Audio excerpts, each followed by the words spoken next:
Hello बच्चों, let's read the question.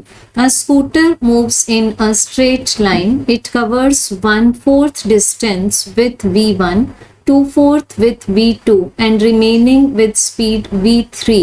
The average speed of scooter is. So question को हम refer कर सकते हैं NCERT 11th part 1 page number 42 and 43 पर. सो क्वेश्चन में हमें कंसीडर करना है एक स्कूटर.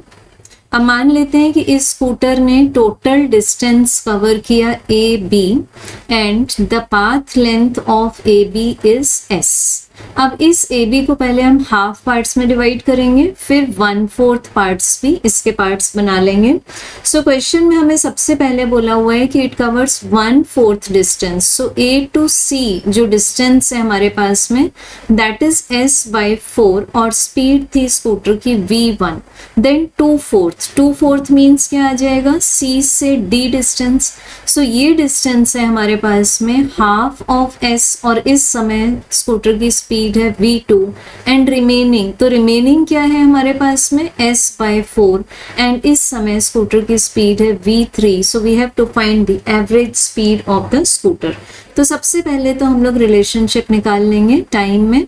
तो मान लेते हैं AC डिस्टेंस कवर करने में टाइम स्पेंड हुआ t1, CD में टाइम स्पेंड हुआ t2 एंड DB डिस्टेंस में टाइम स्पेंड हुआ t3. सो हमारे पास में t1 इक्वल्स टू आएगा s divided by 4v1, t2 equals to s divided by 2v2 and t3 equals to s divided by 4v3. अब find करनी है हमें average speed. So this is equals to the average speed means क्या आता है, total distance divided by total time. Total distance divided by total time. तो total distance है हमारे पास में s और टोटल टाइम है t1 plus t2 plus t3. So V average will be equals to s divided by s by 4v1 plus s by 2v2 plus s by 4v3. अब हम लोग numerator को तो एज इट इज लिख देंगे but denominator में हम LCM ले लेंगे. सो LCM क्या है हमारे पास में 4v1 v2 v3. सो ये टर्म्स हमारे पास आ जाएंगे. दिस पार्ट मीन्स डिनोमिनेटर में से जो न्यूमरेटर आएगा यहाँ से भी हम s कॉमन ले लेंगे और इनसाइड द ब्रैकेट आएगा हमारे पास में v2 v3 plus 2v1 v3 plus v1 v2.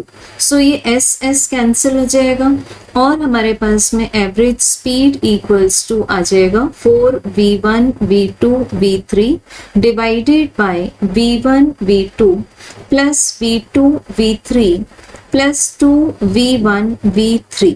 So this all will be the answer. So correct answer आ जाएगा हमारे पास एवरेज स्पीड का ऑप्शन नंबर 1. Thank you.